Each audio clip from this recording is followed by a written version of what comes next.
Welcome to Lakshmi food. સ્વાગત છે તમારું મારી યુટ્યુબ ચેનલમાં. તો ચાલો આજે આપણે બનાવવાના છીએ એકદમ સરસ સેવૈયાની ખીર. તીખું ખાતા હોય, ખાટું ખાતા હોય, કેરીનો રસ ખાતા હોય, પણ ક્યારેક આપણને આવું મીઠું પણ ખાવાની ઈચ્છા થતી હોય છે. આપણે માતાજીને ધરાવવા માટે કે એમ પણ આપણે આ ખીર બનાવતા હોઈએ છીએ. તો ચાલો એવી સરસ મજાની એકદમ ડ્રાયફ્રૂટથી ભરપૂર એવી સેવૈયાની ખીર બનાવવા માટે તમે મારી વિડીયોમાં લાસ્ટ સુધી બન્યા રહેજો. તો તમારી પણ આ ખીર બહુ જ સરસ મજાની બનીને તૈયાર થવાની છે. તો એના માટે શું શું વસ્તુ લઈ લેવાની છે એ હું તમને બતાવી દઉં છું. તો અહીંયા આપણે સૌથી પહેલાં ઘી લઈ લેવાનું છે. 1 ચમચી જેવા જ ઘીની જરૂર પડતી હોય છે. અહીંયા મેં 500 ml ફૂલ ફેટ મિલ્ક લીધેલું છે. આવી સેવૈયા સેવ આવે અને તોડી અને મેં લઈ લીધેલી છે, એક નાની વાટકી જેટલી.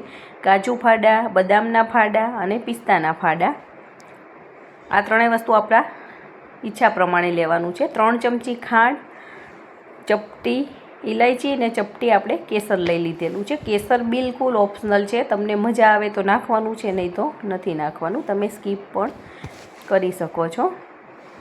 તો સૌથી પહેલાં આપણે ક્યાં તો જાડા તળિયાવાળા વાસણમાં અથવા તો આપણે નોનસ્ટિક પેનની અંદર 1 ચમચી જેવું ઘી લઈ લેવાનું છે. ઘી સરસ મેલ્ટ થઈ જાય પછી આપણે એની અંદર સૌથી પહેલાં ડ્રાયફ્રૂટને શેકી લેવાના છે. તો બધા જ ડ્રાયફ્રૂટ હું સાથે એડ કરું છું. તમને હજી વધારે કોઈ ડ્રાયફ્રૂટ ભાવતા હોય તો તમે લઈ શકો છો. અત્યારે મેં આ 3 જ ડ્રાયફ્રૂટનો ઉપયોગ કરેલો છે.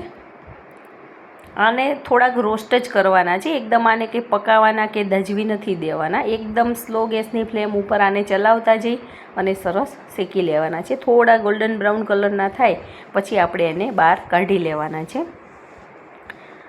ડાયરેક્ટ આપણે નાખીએ ડ્રાયફ્રૂટ તો પણ ચાલે, પણ આપણે જે શેકેલા ડ્રાયફ્રૂટ હોય છે એની સુગંધ પણ બહુ સરસ આવે છે, એનો ટેસ્ટ પણ બહુ જ સરસ આવે છે આ ખીરની અંદર. ક્યારેક હું કાચા નાખું છું, ક્યારેક આવી રીતે શેકીને નાખું છું. થોડા રોસ્ટેડ કરી દઈએ તો ખાવાની બહુ જ મજા આવે છે.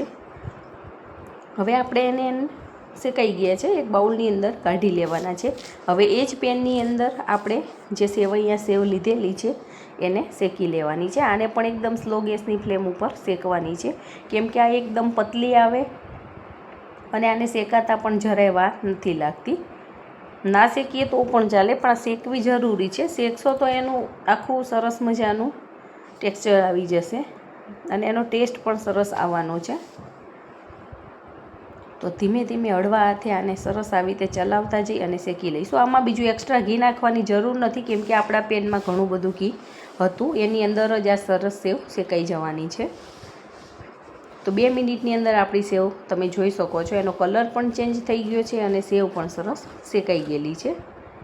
આને એકદમ સાવ ભૂકો નથી કરી દેવાનો અને લાંબી સળી પણ નથી રાખવાની. આવી મીડિયમ આપણે થોડી કટિંગ કરી લેવાની છે, એટલે આપણે ખાતી વખતે પણ ચમચીમાં આવશે તો નડશે નહીં. અને કોઈ મહેમાન આવે ત્યારે પણ તમે આ ખીર બનાવીને સર્વ કરી શકો છો. બધાની ફેવરેટ, નાના મોટા બાળકોને બધાને આ ખીર ભાવતી હોય છે. જો તમને મારો આ વિડીયો પસંદ આવે તો વિડીયોને લાઈક કરજો અને તમારા ગ્રુપમાં શેર કરજો.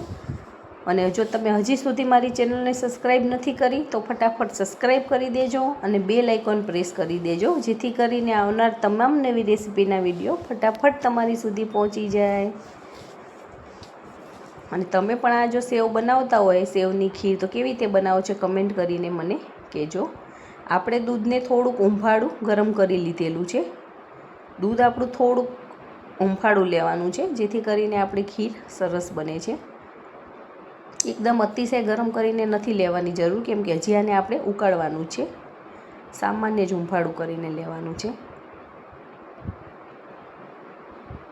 આપણે ફ્રીજમાંથી કાઢ્યું હોય એટલે સહેજ રૂમ ટેમ્પરેચર જેવું થઈ જાય તો સારું રહે છે.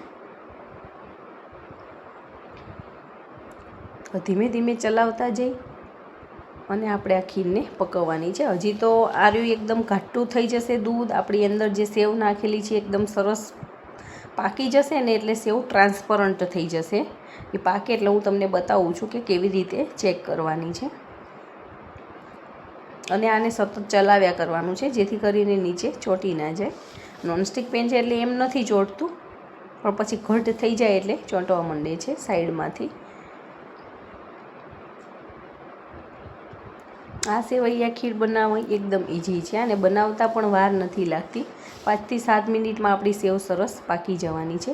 હવે આ સમયે મેં આની અંદર કેસર ઉમેરી લીધેલું છે, જેથી કરીને આની અંદર કેસરનો કલર પણ સરસ આવશે અને કેસર ઓગળી જશે. જો તમારે ના નાખવું હોય તો સ્કીપ પણ કરી શકો છો, એકદમ ઓપ્શનલ છે. નાખો તો એનો કલર સારો આવે છે અને સુગંધ પણ આવતી હોય છે. થોડીક થોડીક આપણી સેવ પાકવા આવી છે, તમે જોઈ શકો છો.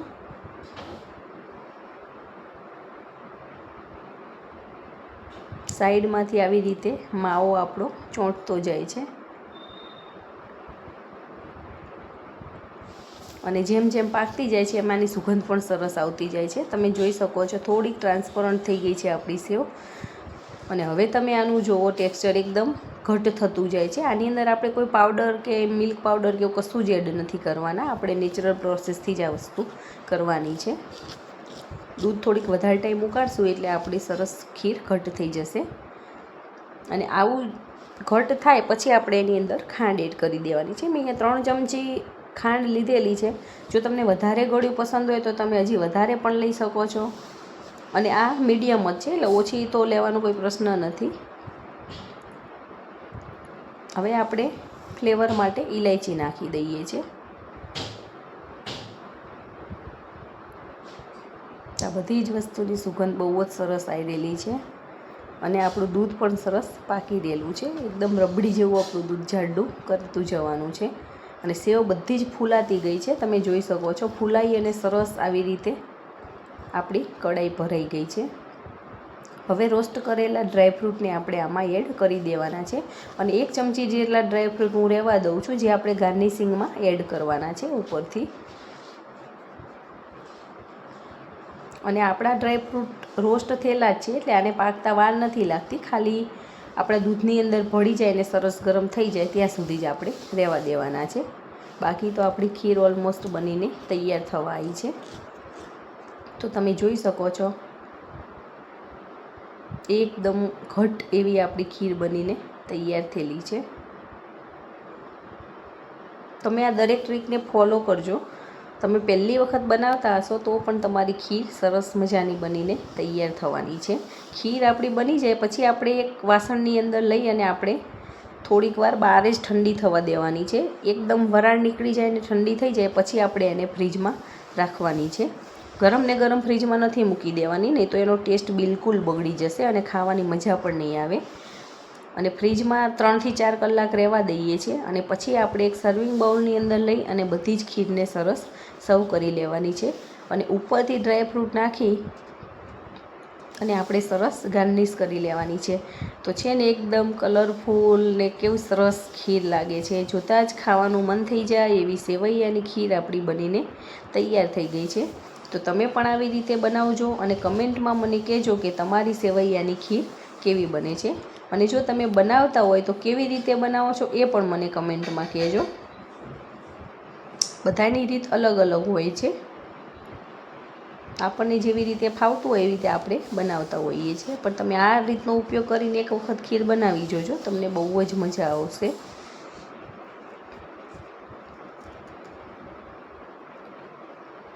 તો છે ને એકદમ સરસ